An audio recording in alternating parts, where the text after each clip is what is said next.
Randy's going to be talking about a lot of good stuff, so take notes. I'm serious. It's going to be awesome. So yeah, thanks, Randy, for being here today. We're excited to have you. All right? Yes. Okay, good. Well, it's a privilege to be here, and I've been here before, but certainly not on a regular basis, but so thankful for what I see and hear, what's going on with you guys, and I'm all for church planting. I just believe in it with all of my heart, and so I'm glad to be able to be here. You know, when he said I'm looking forward to hearing what Randy's going to say, I'm kind of looking forward to what I'm going to say too. I'm not sure I like it, but because I'm really not. I'm so detailed. I plan out everything exactly what I'm going to say, and I said I'm not going to do that this time. I'm going to let this float a little bit, and so you should have a handout coming to you right now, and I'm going to say a few introductory words, and then we'll look at this thing for a minute and go from there. I'm always concerned when I speak to a group of leaders or pastors particularly, I'm concerned that people might get the idea that I'm speaking in a posture of saying, we got it, we did it right, and you need to do it the same way, and you'll do it right. I don't believe that at all, and I hope that never comes across. The only thing that I say it's right is if I'm talking about the Word of God and something that's very, very clear in the Word of God, I say this is it. But otherwise, there's a lot of place for counsel and for encouragement and all kind of aspects of communication that wherever we are in our life. And so I hope you'll find this to be some ideas that you might want to consider and see if you would agree that these are as important as I feel that they actually are. I want you to know I'm not impressed with big churches. And a lot of people would assume it'd be just the opposite, that that's been the goal and everything was about let's grow, let's get to this growth, let's get to this number. I came up in the church growth movement, and some of you are too young to know anything more than what you've read about it. But there was obviously some good things that were in that movement. But I was very, very, very connected closely with many of the leaders of that movement and the pastors of that movement. And I never have been one that embraced it all. I don't throw the baby out with the bathwater, but at the same time, I truly believe there's been some major, major damage that has come from it that is still affecting us today. I don't know if it's as much as it was, but I know in the early years, particularly of our church, and well, through decades of our church, I'd go to conferences and pastors' conferences, and then the question would be, "What's your name?"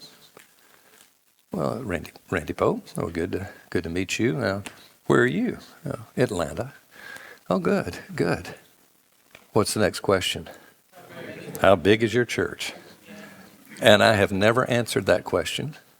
My answer is always, I really do not know. And so they can't form an opinion based on my answer. I really don't know. I mean, does anybody know the exact number to the one? No. I mean, I've got it in a range. I kind of know, but I didn't keep up with that.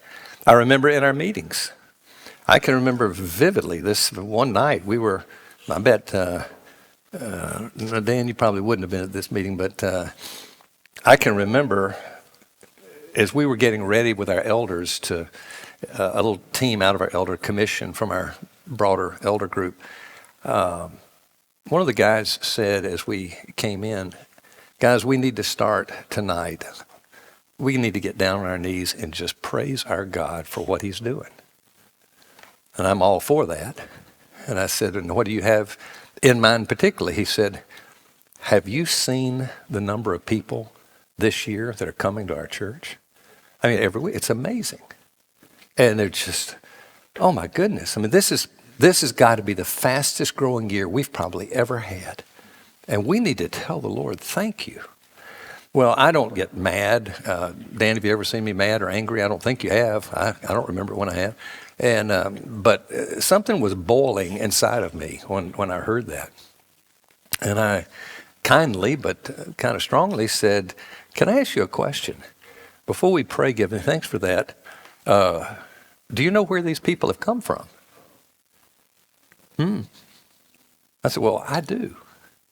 Oh, really? Where have they come from?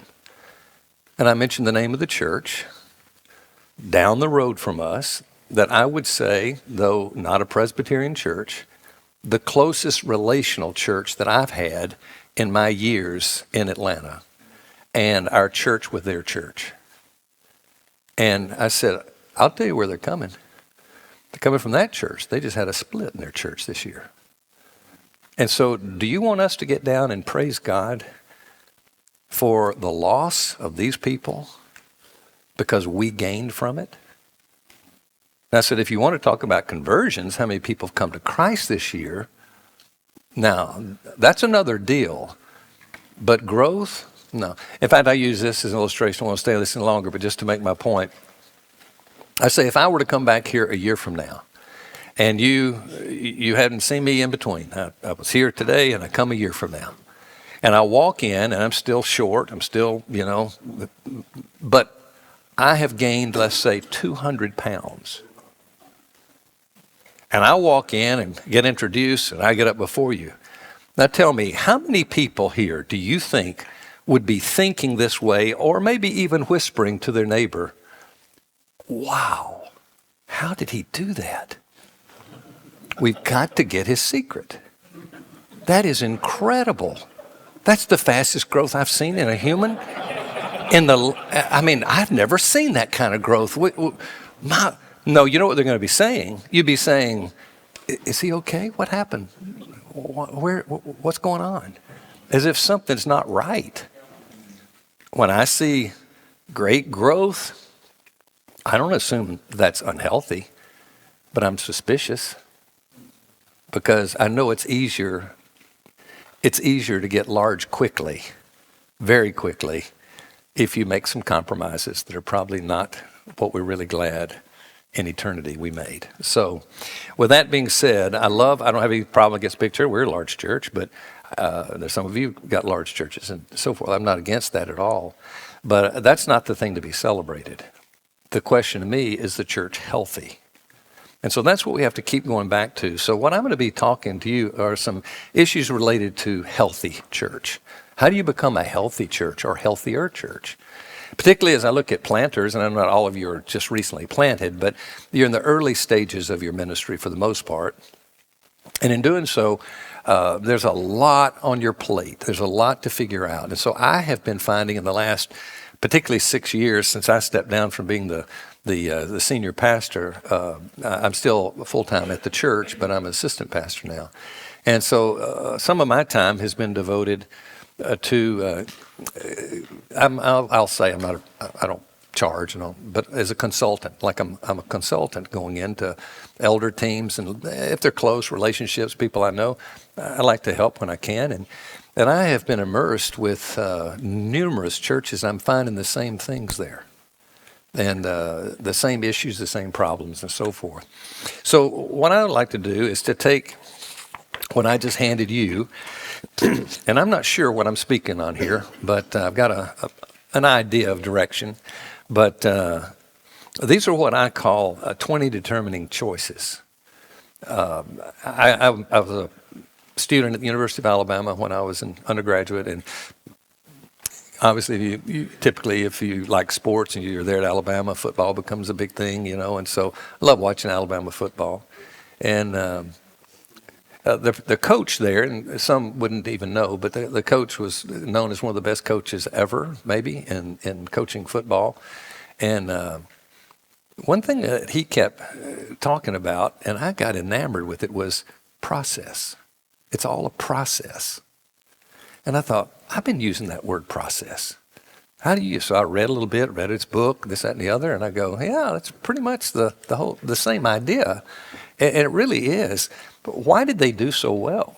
In big part, not totally, but it was because of their process. And he never would let the team look at the end run, the national champion. We're about the national championship. We're about, if not that, the SEC championship. He said, no, we're about the process. And if you do the process better than others, you're going to win those things, at least some. That's going to happen. It's the result of the process. And so years ago, I put together a kind of an idea of, well, what is the process that we followed and believed in and found to be important, and all this has been tweaked through the years. But I put it down in these two categories. The choices or factors determining the strength of a church. And I like to be thinking of a church in the big picture. If you want to be a strong church, then you are not a one-strand church. You're not a two-strand church. You're a three-strand churches. And there are very, very few, percentage-wise, churches that I think are three-strand. And I use that with the choice of head, heart, and hand, or hands. You got to start with a head. I mean, there are many churches in our denomination. A lot of us here are out of the same denomination I'm a part of. But I'll tell you this, you can go to many of our churches. And when you get there, that worship service, you'll leave and say, what a good head they have. Man, they were right on target. They were right on target. That's about the most boring church I've ever been to in my life. I mean, that was like, whoa. Thank goodness his teaching was solid, because the rest, no. So what most churches do, if they have a good head, and if they don't have a good head, many have a good heart. And the good heart says, okay, we're passionate. We're passionate about worship, and we worship passionately. And also, we believe that we believe in discipleship. Call it what you want. We'll define it in a few minutes, but the way I'll use it. But it's helping to make disciples and train disciples. That becomes something as of a passion. This church has got to do that. We can't exist without that. So many churches have a good heart, and their head is really not on square, in my opinion, and I may be wrong. But I hear their theology, and I go, ooh. But boy, they're passionate. So most people, when they leave our church, meaning yours or my church, that we've been a part of, excuse me, I'm getting over a cold and got that last coughing going on. But when you leave, the people leave the church, they go, where do I go to church? If you know a church in our community where we're moving, I get that all the time. Well, have you got a church? Give us the church. And I go, well, I know a church that's got a great head. I'm not really sure. I don't think the heart, though. No, their heart wouldn't be something you would be attracted to, probably. But if they have both or one or the other and only one, you know what most of our people are going to take? They're going to take the heart. No criticism to that, but it's a hard decision. You make the decision.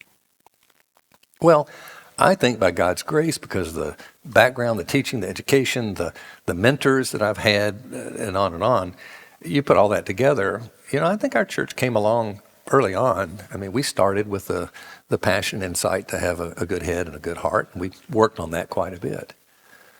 But I'll never forget the day that we were sitting in one of our staff leadership team meetings, and I started talking about a burden that I was very concerned about in our church, that there was something missing very, very important, and which ultimately became what we call the hands.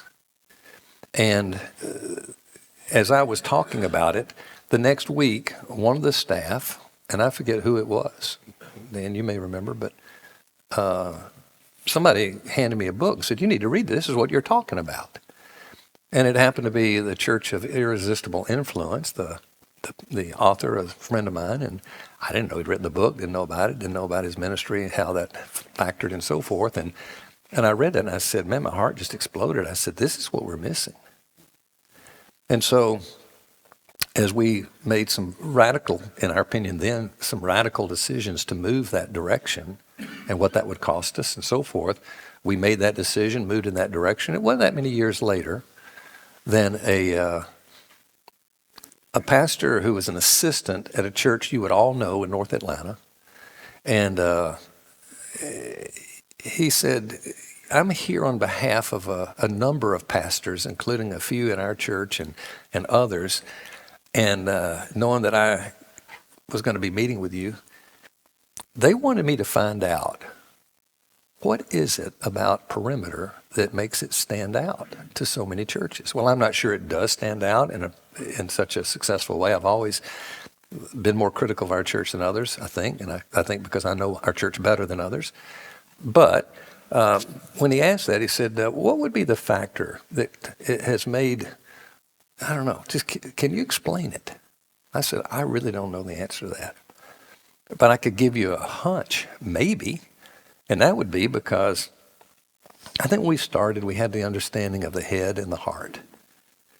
And but then something happened to us, and God gave us a good understanding of what was missing, and that's the mercy and justice directives of the church. And I felt then and only then did we become kind of a complete church with weaknesses in all three of those areas, no doubt about it. But that we were embracing the target of let's delve into that very deeply. Let's make sure we hit all three of those. So that's what you see in the idea of the strength of the church. But it's interesting, the churches that I've been kind of consulting with, I don't think those are real issues for some of them.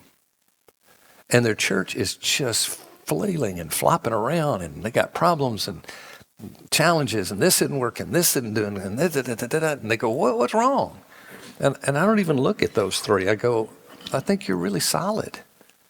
But unfortunately, what's keeping you out of the game are some of these issues that I call the choices determine the effectiveness of a church. Sometimes you can have strength without it being effective. There are a lot of boxers that have strength, but they get beat up because they just don't have, the factors that are important to make them effective as a boxer.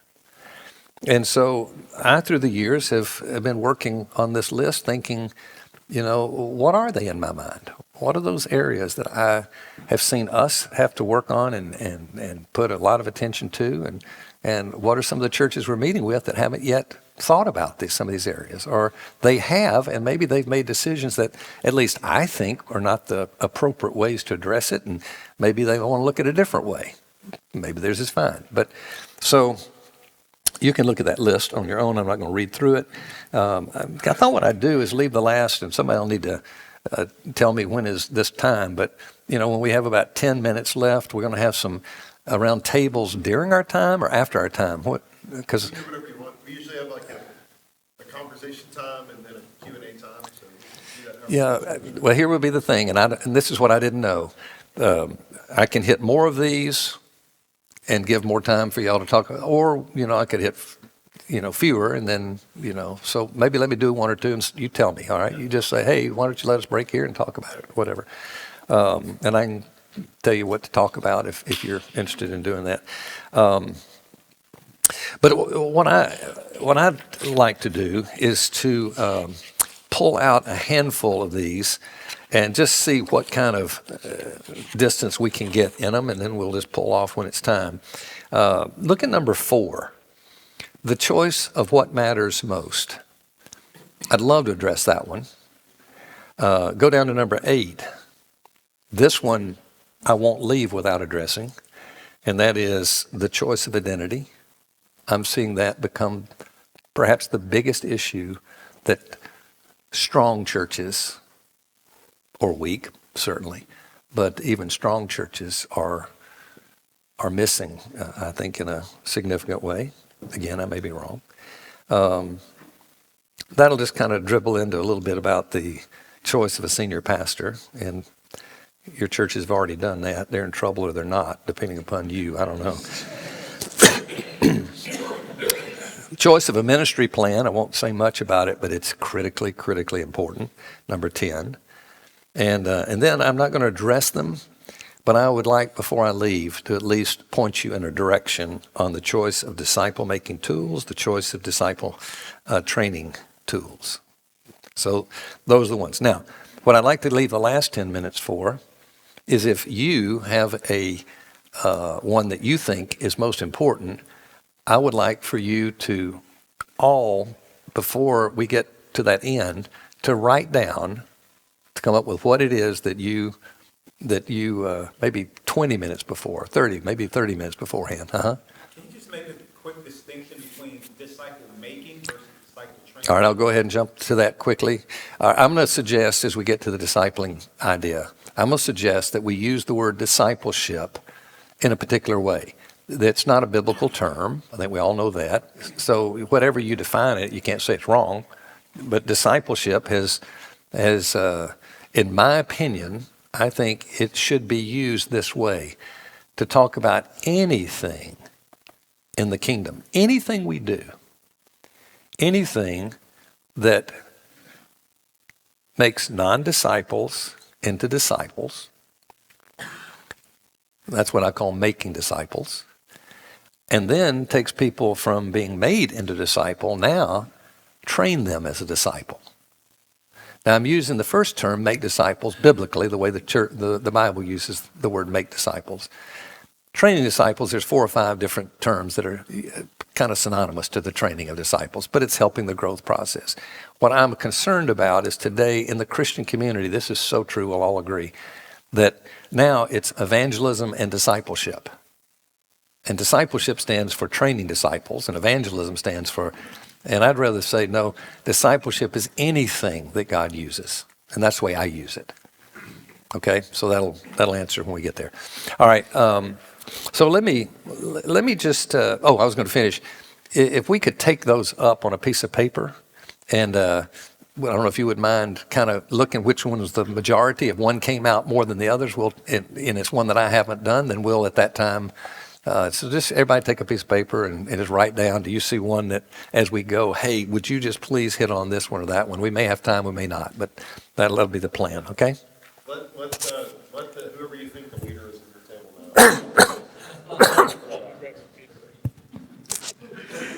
know. Okay, that'd be fine. All right. So let me start with the issue of the number one on our list there, the choice of what matters most. I've pretty much probably addressed that just already by the introduction, that it's health. That's what we're really after. But I think we need to be thinking as a church in very clear terms. What is it that matters most to us? What is it truly that matters most to us? And you got to lock into that.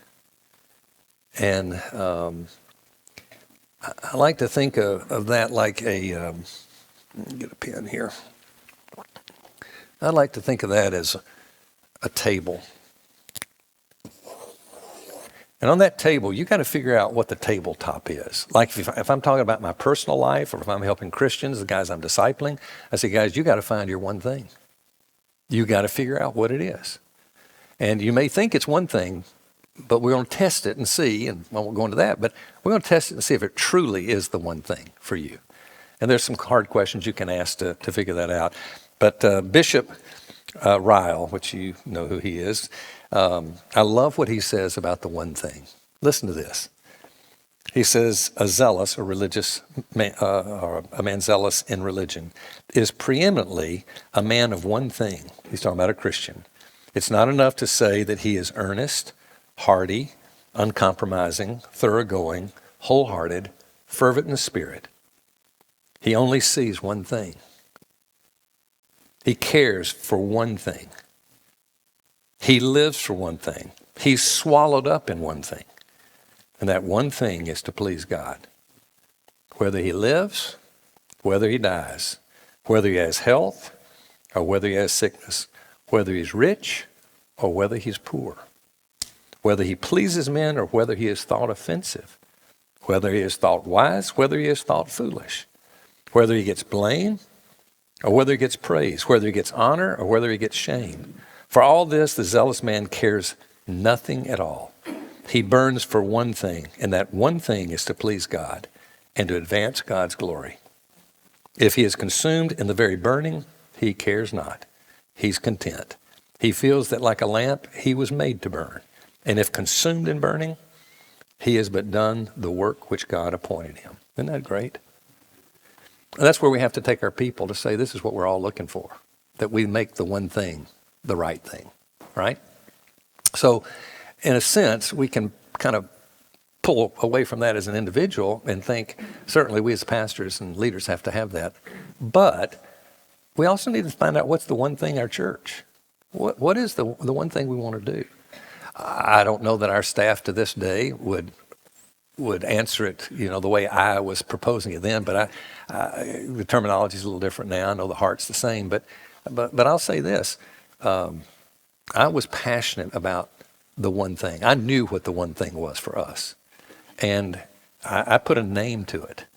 And so once a month for the last 6 or 7 years, I forget how many years, but and not every once a month, but on about a monthly basis, I would bring this thing called what I said was the one thing for our church.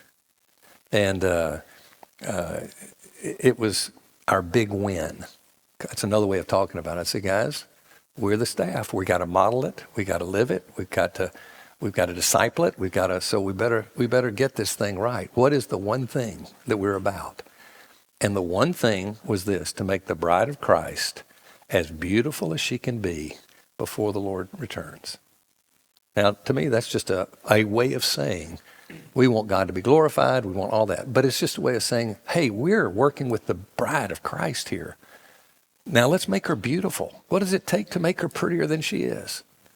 And so we had a whole front and back page with a lot of items on it that talked about how you build a culture to get there and all these things. And then I would take a little piece of it each month and we'd talk about it, and I'd challenge, do you understand? Do you remember? Do you know? Do you did it? But I just kept going over and over and over and over, the one thing. Now, that's like a tabletop. You got to get the tabletop first. Then I like to think of it like a three-legged stool or table. And so you've got these three, you could put 4, you could put 6, doesn't matter. But the fewer, the more focused you can be. And, you don't want to be so few that you're just one. So what's going to hold up that table? And so I think every church leadership has got to start thinking, okay, if we boil it down to 3 things, where are we setting the bullseye? What are we going after? If we lose all these, that's okay. We got to win these 3 because we don't want to see this tabletop drop. What are the 3 things that we're going to focus on? If only 3 things, what are they going to be? And so what I say, my point was, number 1, it's worship. We want to worship God, in an appropriate way. We want to be a private worshipers, not just a worship service, working on our service, but we're public worshipers and we're private worshipers. That's number 1. And number 2, and I put them in any order, number 2 is that we have got to be, so I'm going to call that sincere worshipers. We have to be sincere worshipers. So if I'm discipling people, I go, I'm going to focus on this so much you're going to get sick of it. But we're going to talk about how to worship publicly and privately. That's going to be what we do. That's who our families should be, worshipers. So sincere worshipers. Number 2. And what I would call, and hear the word that I'm using here, I'll say faithful, not necessarily fruitful, faithful disciple makers. They've got to be mixing it up with the lost. You can't just live independently in a Christian community and say, forget them, we got it, let's keep it, and let's breed each other here. And no. Let's shake it up with the lost, mix it up with the lost people. And some of us have gifts to do it, some of us don't have gifts to do it. So it's going to be different for different people in different ways, but still at the same time, no one's exempt. And it says, we don't do that, that's not my gift. No, we all participate. And we have to find the right tools that fit our personality and so forth and so on. I'm really huge on tools. So that would be, that we are faithful, even if not fruitful, we're faithful in seeking to make disciples. And the third is that we are effective in training disciples. Everybody should be noting who are a handful that I can invest in them in such a way that they become mature and equipped followers who can make mature and equipped followers. And to understand that if it's a one-stop shop here, you're going to be made into a disciple. You're going to, and then you're going to, you're going to get to the point that you're going to be a mature and equipped follower. Period. I say to the guys I'm discipling with, there should never ever be a period. There should never be a period. Who then makes mature and equipped followers of Christ, who make mature and equipped followers of Christ, who make mature and equipped followers of Christ. That everybody should be, they can do it different ways, different forms, there's not one way, but you got to be focused on a few people, investing in them in a way that's going to really make them mature and equipped, not just get them educated. That's our big deal. Get them educated, get them educated. No. Education is a small piece of the bigger picture, right? So you got to get to that point. So those three legs, I tell you, I found myself investing in those three beyond all of the things. I just go, some football coaches, they love their position coach they used to be when they were an assistant, and they tag into that because that's their heart, that's their passion, that's where they know. And you see me, I don't know anything about what goes on at the church. I don't know where a copier is. I didn't even know my office had a phone in it until, years and years after, I'd been in my office. I said, I didn't know I had a phone in my office. And it was like, I don't know where anything is. I don't even care to know where anything is. But I care about this. That's where I want to focus. And I worked with those three ministries in our church. I just stayed on them, We might have somebody leading them, but I'm staying on them because that's critical in the life of the church, in my opinion. So that's the idea of just determining, what is the most important thing. Go back to the list again, and if you do, you now see, I think the next one that I had circled, let me get to it here, was, here it is, number 8, the choice of identity. Now, if I only get through this, I'll be happy. I won't be as happy, but I'll be happy if we can get this one. What do I mean by identity? If you don't mind, I know some of you probably hate football, and you think I'm I watch about probably 8 games a year, and they're all college, and they're all my team, and that's the only thing I watch with football, but I like to watch it. And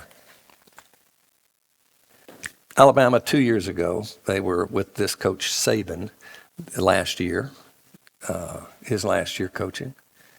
And for 4 years, 5 years, whatever, he had been in the number 1 or 2 slot of recruiting the best players, best team, player-wise. People would argue strongly that there's probably never a better coach than him. So they have the best of coaches, they have the best of players, they have the best of facilities. I mean, they're good. And they were supposed to come out that year, 23, just killing everybody. And their first 3 games, 2 were against, the powder puff teams, and one was a decently strong team. And they got beat by one of the teams, nearly got beat by the other 2. And I kept watching, how is this happening? What's wrong? And you heard the announcers who have good football background, obviously, and you heard it over and over and over again. Well, I'll tell you the problem. Man, they just don't have an identity. What are they talking about, identity? Well, identity is basically, what are they going to build around? What's their strength here? What are they, what's the focus? Well, that doesn't mean, our focus is going to be, we're a passing team. Therefore, we don't have any running plays. We pass every play. No. That's just you build around. It's not that passing or running is more important than the other. It's for you, it's your identity. What do you want your identity to be? At the end of the season, they went on a string of 6, 7, 8 wins in a row, and the same people were saying, well, I'll tell you now, they found their identity. Obviously, they're such and such a team and so and so. They found their identity. I'm telling you now, pastors do not know their identity.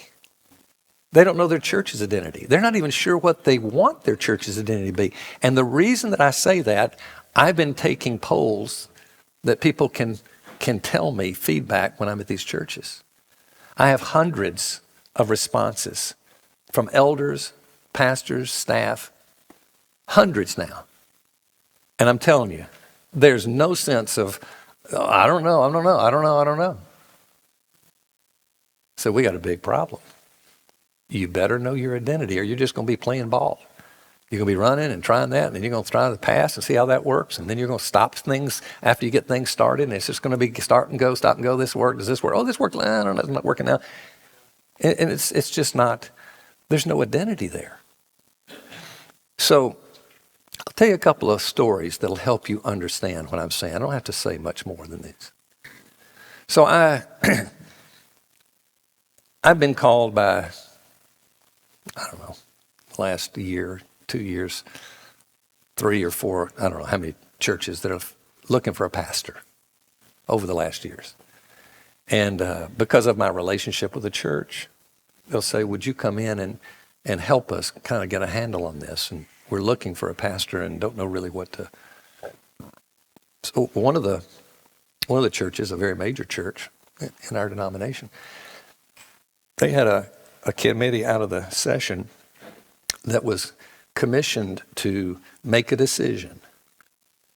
And that decision was, do we get an interim pastor or do we go after our full-time pastor immediately? That was the big question. And they asked if I would come and meet with their elder, this elder group. And I said, I love the church, so I'd be happy to do it. And so I come and I said, here's our one question we just have to answer. Can you give us any insight what you think we should do? And I said, I have no clue what you should do. I have no idea what you should do. You going to pay my traveling expenses to get here? That's all I got. No, I said, but you can tell me what you should do. And so I said, I'm just going to ask you some questions. They said, okay. I said, 4 questions. And with those 4 questions, when you finish, I'll be able to tell you what to do. In my opinion, which may be a bad opinion. But you've asked for it, I'll give you my opinion. So I said, here's the first question. What kind of church do you want to be? Well, I knew, and they were handicapped. They didn't know, what are your options? What are you talking about? So I said, let me give you 5 options. And then I don't really want to know what you think we should be. I want you, all representatives from the elder team. You know all the elders. What is your opinion? Would there be any one of these 5 identities that you think a good majority of your church would say, that's what we want? Or say, no, that's not, there's no majority. So I said, here's the first one. The first one is you're a preaching, teaching, educational church. Okay, so there's your first one. Really strong, gospel-centered, Bible. Your pastor just is drilling it in. I mean, it's just like blah blah blah. So number 2 option. So number 2 option is that you're a pastoral church. That people see you as a church, and the first thing they think is, wow, they care. They care about people. They love on people. They're wonderful. Number 3, you're a church that is, and this I have to be careful because the terms can throw you a little bit when we talk about them. But I'm going to use attractional church, but I don't mean make it attractive in such a way that we do whatever we do. But I'm talking about you attract non-Christians in an appropriate way. Call it evangelistic or training disciple, but whatever. It's the fact that, man, oh man, look what you do in terms of reaching lost people. That's the idea, reaching lost people. And so I told that one. I said, number 4 is that you're an influential church. You're influencing your community. You're not just focused on one group. You're trying to, the people of the community who are, who have nothing, that need this and need that. And you're just trying to see people come into the kingdom. You don't care where they go to church. That's not even it. It's there in the community. You want to make the community a whole community by what you've done to influence it. And the last one would be an equipper trainer church. Your equipper church. You equip your people very well. All right? So there's your 5. I said to the elders, would there be agreement on that? And this is what I see. Oh, no, no, no. No, no, no. Okay, that's pretty profound. Okay. Second question. What kind of governance do you want in your church? And I gave them 3 that were in the framework of the PCA. This was a PCA church, so okay. There's 3 different approaches that you could take in your governance. I told the 3, I said, would your elders be in agreement on that one? Oh, no, no, no, no, no. Not at all. That was pretty profound the way they said it. Like they all agreed. No, they wouldn't. I said, all right, number 3, I don't need to give you those options. The third was, what kind of leadership structure do you want? I gave them 3 options for leadership structure. They agreed and said, nope, we will not find agreement among our elders on that. When I explained it, I said, here's the last one. What kind of pastor do you want? And I gave them, the options of the pastor. I said, here are your options. You can have a pastor who is an incredible teacher of the Word of God, preaches the Word of God. I mean, gospel-centered, Bible-centric, the best communicator perhaps in the community, just loves the Word of God and teaches it and preaches it, and it's just incredible. And he got great Sunday school, but it's education, basically it. Number 2, he's the pastor. I talk about being warm and so forth. Number 3, he is a leader equipper, and explained what that was. I said, now here's the interesting thing. I'm going to have you choose, would your guys be in agreement on this? But you need to know that as you make this decision, assume that the other 2 that are not them, the type person you're looking for, they're pretty good in those areas. So it's not that they're bad in any areas. They just have one overarching strength. Boom, boom, boom. Would your people agree on that? Probably so. Probably so. And I knew which one it would be. Which one would it be? Preacher. Yeah. I said, well, out of those questions, because of the way you've answered, I would suggest that you need to get an interim and that you get them answering these questions and get on board with each other. Get the vast majority working together on this. And so that would be my recommendation, which is what they ended up doing. I'm sure it was other people's recommendations, not just mine. But anyway, I'm going to tag that, and this is going to come full circle where you'll understand what I'm talking about. So I'm invited by another church, and it happened to be the church that was planted by my church when I became a Christian in Gadsden, Alabama. And they had a wonderful pastor, and he took a call to a different church. And now they're left without a pastor. Well, a lot of those people in the church, they knew me, knew that I was a friend of the church. And they said, would I come and meet with their pulpit committee? I said, I'd be happy to. I come meet with the pulpit committee. When I'm meeting with them, I say, let me ask you, what do you want? Well, we need to help. What should we be looking for in a pastor? And I said, well, what I would do is I would listen to these questions, and I'd love your answers first, but then you need to talk to the elders and see what they think.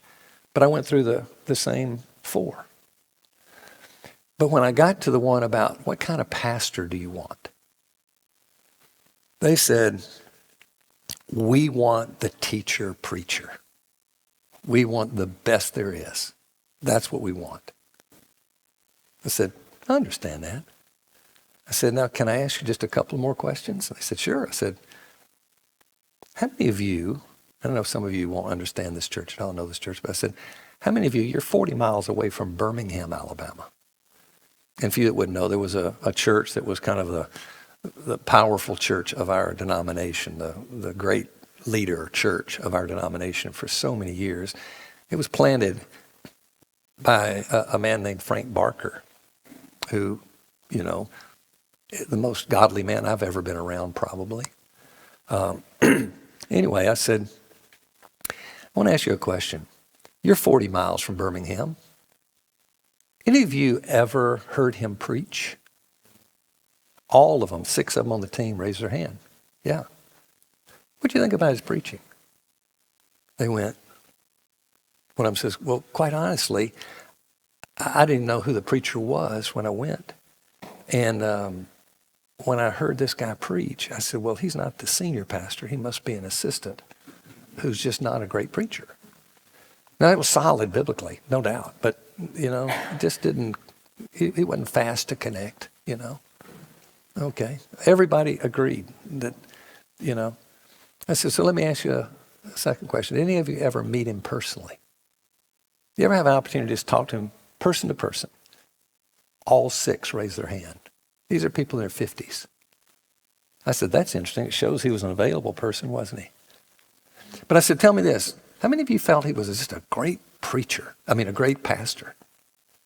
Now they didn't say anything. They just took their faces and went, all of them. He was like, I mean, many of you knew him. He's deceased now, but I'm not making fun of him. He's one of my great heroes. But you'd be talking to him, and he'd be looking down. Yeah, I'm cut him off. What'd you say, Frank? Yeah, see you later. Okay, see you. You go, whoa. No, he didn't feel warm and fuzzy and, you know, no. He had a pastor's heart, but he didn't have that exterior and the personality and so forth for it. So he wasn't a great pastor. Oh, no. I mean, no, I wouldn't have seen him as a great pastor. I said, now last question. You know the church? What would you say about that church? When he was the pastor, how would you describe it? Across the board, greatest church I've ever seen. This is why it was. When I was in seminary, I got to be pretty close to Frank and his wife, Barbara, and my wife became close. And as I was getting ready to come to Atlanta and so forth, he said, Randy, would you like to come to stay with me and come to Birmingham for a better part of a week? Kind of shadow me and kind of see what life's like as a pastor, because that's what you're going to be doing. I said, oh, I'd love to do that. He said, just stay at our house. I said, good. So I get there, and maybe it was a Tuesday night. He said, all right, we're going to, excuse me, we're going to go to a Bible study that I teach. And it's like, okay. So I ride with the Bible study. I get to the study. House is packed with people. 40 people probably. He teaches a Bible study. It was not inspiring. It wasn't something that was breathtaking. But he teaches his Bible study. We get in the car to come home. And he in his own kind of humble way said, yeah, you know, the beauty is we started these things like 20 years ago, and I've been doing this for 20 years. And, well, now what I do, I take the people that come, and they get to know the Bible pretty well, and they're pretty good. And I kind of meet with them, and I kind of show them how they could have a Bible study and maybe be a better communicator, better than I am, but I would let them start one. And I kept doing that and doing it. Now we've got those all over Birmingham. I go, wow, that's impressive. That's impressive. Next night, we're going to go, and he says, I want you to go to our evangelism training with me. He said, I'll be instructing them on how to share your faith. And then everybody will go out to homes to, you know, share their faith. And you and I will go, and we'll go to 2 homes, and I'll take the first home, and you can kind of watch and listen and see how I do it, and then we'll talk about it while we're driving to the next home, and then you'll do it, and as we come home, we'll talk about how you did it. I said, that'd be great. So we ended up doing that. And he said, as we're driving, he says, you know what's so cool? I used to be the only one doing this, but now we got people all over Birmingham teaching this in their area, you know, and they go into their people in their area. I said, well, that's pretty cool. That's great. It's just little bit by a little bit. It's mounting up. I'm hearing something. I'm seeing something. I'm going, oh, this may be big. So the next morning is a Friday morning. And on Friday morning, he says, Thursday night, he said, get up early. We're going to go to my discipleship group. Oh, good. So we drive to this place, and it's a restaurant, Copper Kettle restaurant. Big restaurant. Let's say it's as big as this room right here. And we walk in the front door, and we're making our way to a table in the back. And, hey, Frank. I turned around and said, do y'all own this building? Is this all your people? He says, they're pretty much our people, but we don't own it. We just kind of take it over, in the mornings. And I said, that's impressive. And then as we're leaving, he says, you know what's really impressive? He said, what's so exciting is we started this and we kind of filled this place, but now we have some other guys that they're meeting in other places all over Birmingham. They're all over. It's not just here. And I go, that's really good. Saturday morning, I'm told on Friday night, get up early, because about 6:30, men are going to pour into this house, and we're going to have prayer. And that morning, here come probably 40 people. And they can't get in any one room. They all know the rooms to go to, and they get on their knees around a bed. They go to another bedroom, and they're around on their knees. They go to the living room. They're around the table, coffee table or whatever. And for an hour, just prayed. We get through, and he says, yeah, these things are all over Birmingham now. We started here, but I kept saying, let me help you. You can lead one. I'll help you learn to lead. Help you learn to lead one. Help you learn to lead one.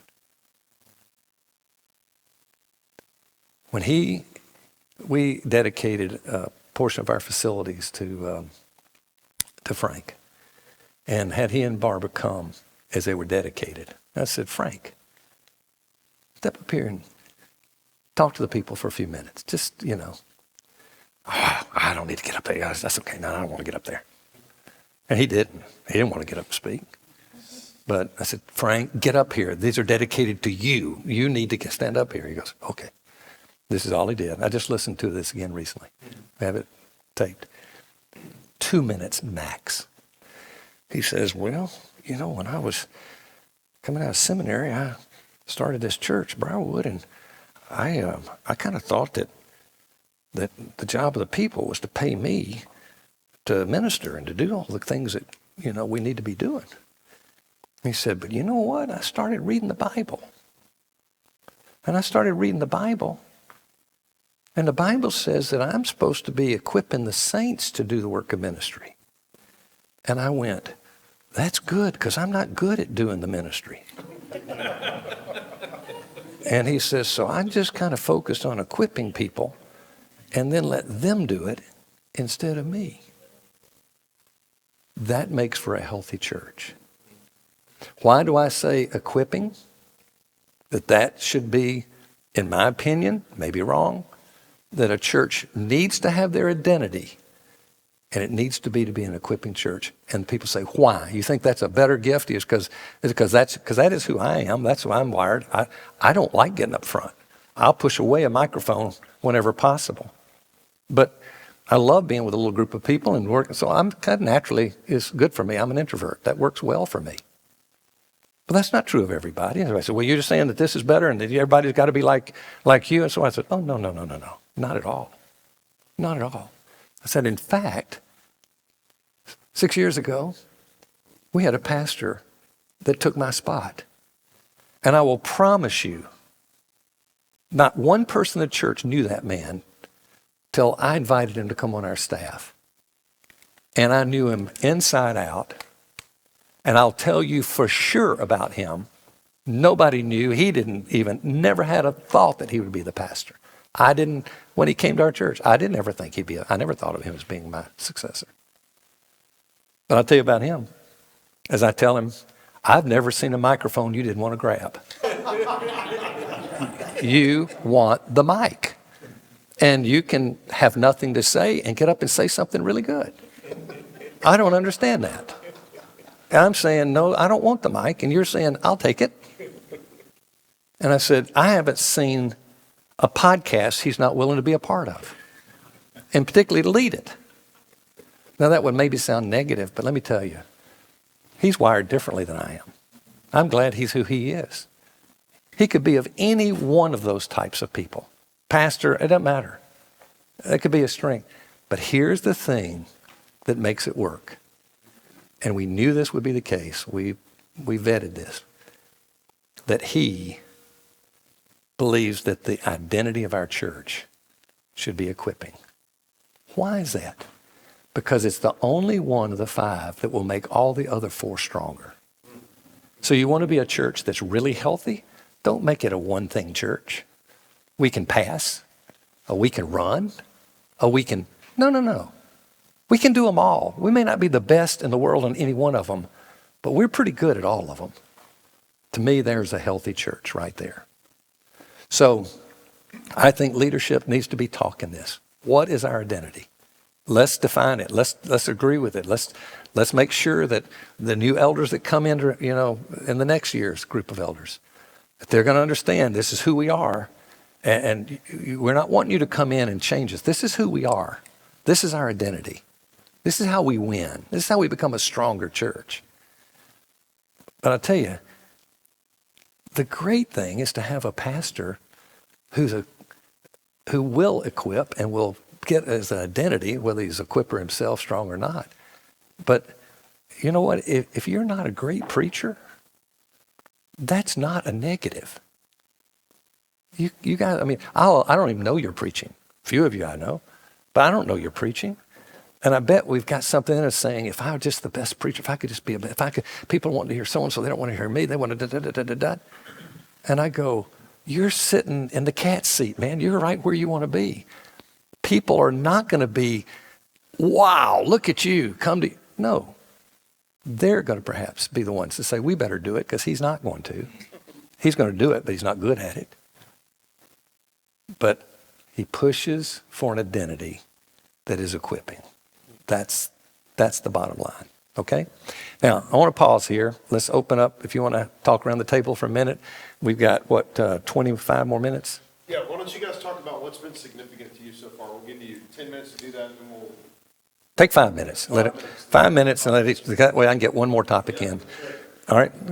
So y'all talk about, what'd you hear, and what would you need to do, if anything, to be different in your church? How about that?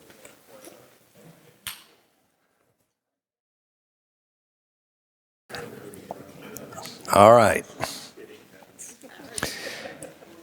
I'd be interested to know what you were saying around the tables, but that's okay not to take too much time.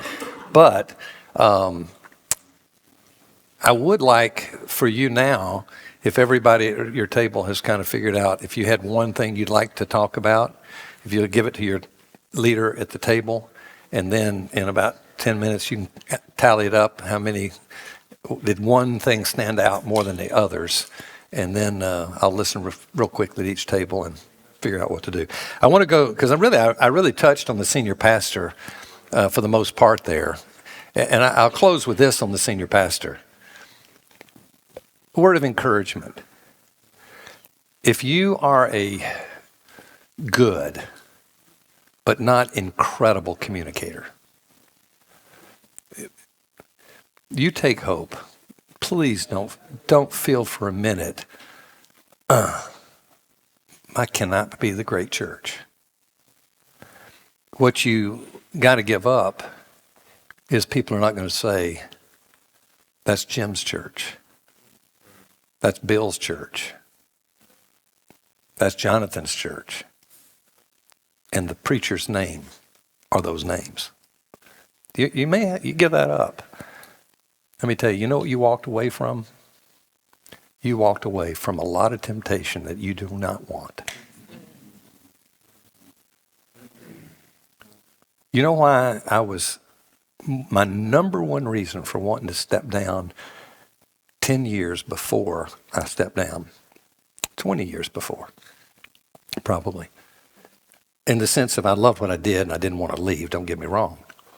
But I counted down literally the last 100 weeks until I stepped down, I checked it off every week. And I go, just 99 more. Just 98 more weeks. Just 90. Because I was no longer going to be standing up in that pulpit every week.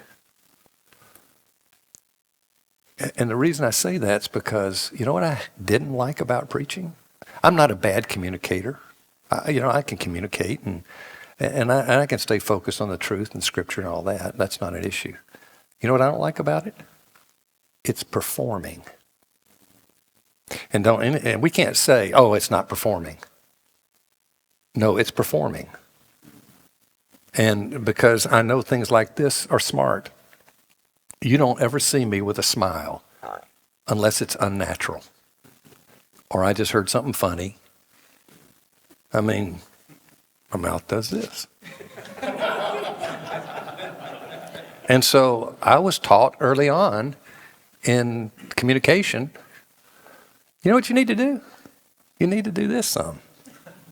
And I go, that's not natural. Well, perform. You know how I preached the first 10 years? My hands didn't leave my pockets. I never saw a gesture that I wanted to make. And so he's pretty, he doesn't get too up and, he doesn't get too fiery. He doesn't do that. I said, no, it's not. But you need to be a little bit, you might need to. And I started taking communication, some communication class and realized, you're training us to be performers. Well, we should. We should take every distraction we can away. And if you become a performer, you've got another distraction. And I didn't like all that, trying to work, where we need to be, we're not. So don't worry if you're not. As long as you can say, look at the church we're building through equipping the saints to do the work of ministry. That is the powerhouse right there. That's what you really want to go for. So don't be discouraged, because many of us think we're not the best preacher, and therefore, no, you're not going to have a lot of fame. But you get the privilege to watch Healthy develop right under your nose, right there in front of you. All right. The other thing that I wanted to hit on is ministry plan. Man, I can't say enough about the importance of this one. I meet with pastors, and I hear this. I've heard this for years from pastors that say, "What is going on? What's happening today? People just don't. I don't know. They don't volunteer. They don't give much money. You have to beg them to give. You beg them to volunteer. You get enough workers to do what you need to do, and it's just like, what's wrong with people today?" And my response is to ask, "Can I see your ministry plan?" And this is what I see. You mean our motto, our vision statement? I said, no. That may be included in your plan, but I want to see the plan that you have for your church. I don't know what you're talking about when you say plan. What do you mean? Well, it'd be like in business. Can you imagine in the business world, if I were an entrepreneur, and I had started a very successful company and maybe sold it. And now I'm starting a new company, and I've got you as a friend, and you have a lot of discretionary monies to invest. And I come to you and I say, "Hey, Jim, I'm starting this new company. Would you like to invest in it? I'd love to see a pretty sizable investment. You willing to do that?" What's he going to say? He's not going to say no. He'll say, "Whoa. What are you doing in the company? What's the company about?" I say, "Of course, I should have probably mentioned that.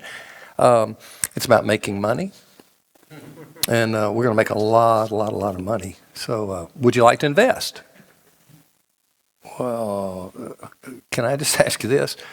Randy, what are you going to do to make this money? Probably should have mentioned that. We're going to make a lot of things very inexpensively. We're going to sell them very expensively. And the difference to that is going to be incredible profits. Do you want to invest now? And finally, with a little frustration, he says, "Look, will you show me your what? business plan. So I had a man in our church, vice president of an international company, that for multiple years, and I mean 3 or 4 years at least, it was the leading stock in the country. Very few companies ever hold that for year after year. This company was doing, I mean, they were on the top of the world. And he said to me, he said, Randy, I'm bringing in 9 VPs. He said, this guy's in our church. And he said, we're bringing in our 9 VPs of the U.S. here to Atlanta. And I'm going to be working with them and training them and so forth and so on. I would really love to get them exposed. I don't think any of them are Christians. Anything I can tell, I don't think they're Christians. But I'd love to get them exposed to you, and somehow you'd be able to, get them to the truth and the things that are important. But there's no way to do that with the governmental laws. I can't just bring you in and say, preach to them, brother. That's not legal. And he said, so I really don't guess we could ever do something, but I'd love to do that. I said, well, let me ask you, would you trust me? Would you trust me at whatever I decide to do? And I won't have to talk. Would you trust me? He said, well, sure. I said, I won't violate any laws. I won't cause any problem. He said, okay. So I said to the guys, I got there and there were 9 of them, and men and women, all I would say in their 30s. I doubt any of them were in their 40s. And when I asked them, where did you go to school or what's your background? Hall of Famers. I mean, educationally and everything. It's incredible. And I go, wow. And attractive, my goodness. And so I said, well, let me ask you a question about your company before I share any of my remarks. Tell me, do you guys have a business plan? They looked at me like I was, very immature.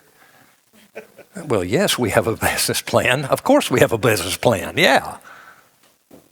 And I go, well, and I'm going to get back to the pastor who's saying, I haven't forgotten where I am, trust me, okay? I'm coming back to it. So I said to him, well, let me ask you this. How important, would you just feed back a little bit to me, how important is your business plan to the success of your business, your company? I wish I'd had a recording. Oh, without our business plan, we couldn't. Oh, the business plan is the only reason. Because of our business plan, because of our business plan, because of our business plan. It was incredible. So I came back with this. I said, can I ask you now a question or two? One question I'd like to ask you. How many of you have a life plan? A plan for your life?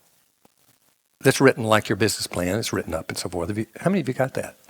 Nobody raised their hand. I said, none of you have that? I go, wow. As much as y'all believe in the importance of a plan, I thought that would have been a first one for you, that you would. Oh. Well, let me ask you this. How many of you have a family, meaning you're married and or you have children? About 6 of them raised their hand probably. I said, for you that do have a family, how many of you have a family plan? None of them budged. I said, you don't have a family plan. I would have thought for sure you would think higher of your family than your business. And you don't have that. Wow, that's really...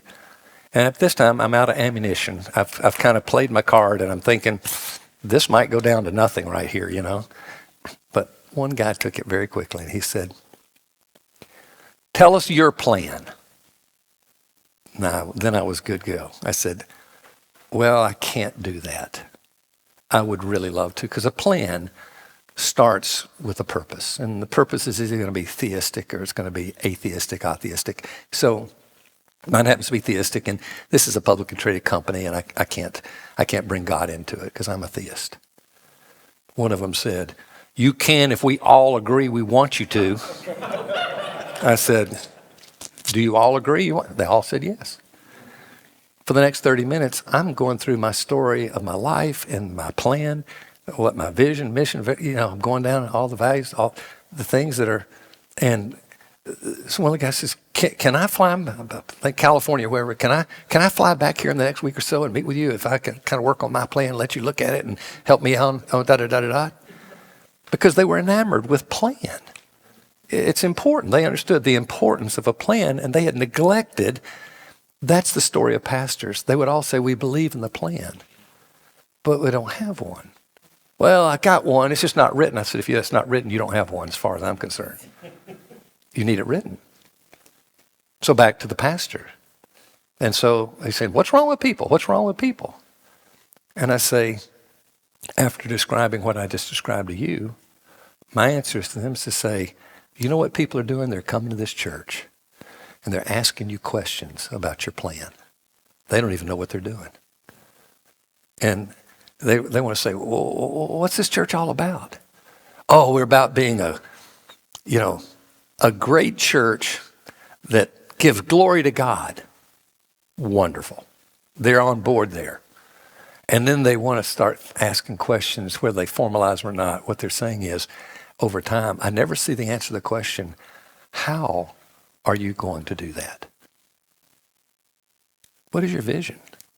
They're going to say, well, wait, not just but how are you going to make your vision happen? What are going to be those things? I'm not hearing that. Nothing. I don't see a plan. If you'll show me a plan, I'd like to see it. And when they see a plan that they go, I love that plan. I've never had an inquirers class or new members class, whatever you want to call it. Never have I had one that I didn't walk from top to bottom through the plan. And I say, you're either going to like this plan or you're not going to like this plan. If you like it, you're going to probably want to stick around. If you don't like the plan, you probably won't want to stick around. But a lot of people like the plan. And they started thinking, this is believable. This could well happen in my life. And this could become a church that I could be a part of and invest in. Well, no wonder there was a plan offered to them. So it's just very, very, very important. I tell anybody who's a pastor of a church, first, before you plant the church, come up with your plan. And then start building your church off the plan.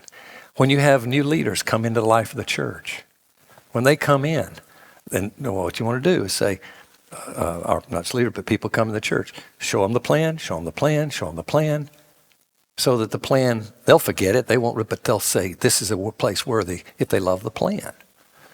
So I think it's like an architect, and this is where everything builds on this plan. Because, okay, who's the architect of the church? Well, in a sense, we'd say maybe the senior pastor. Who's the owner of the church? God's the owner of the church. Well, then you've got contractors. Who are the contractors? And the contractors are the elders and the leadership of the church, under the staff and so forth. They've got to do that. And then you've got all of these laborers that are the builders. They're the ones that come in, and you got to go, okay, we got to know what's the picture of this church. What does it look 20 years down the road? At least from what we think we should be building toward right now, we can change that as we go. God may give us different directions, but we're building and building. Somebody says, well, I want to build just analogy, I want to build a contemporary church. Somebody else says, oh, I want it to be a traditional looking church. Now, I'm not talking building, but I'm just using the analogy. Oh, well, I want this kind. I said, well, we can't build what everybody wants. We're going to have to decide who are we going to be. And then we're going to need to say, look, I'm sorry, you don't like this here.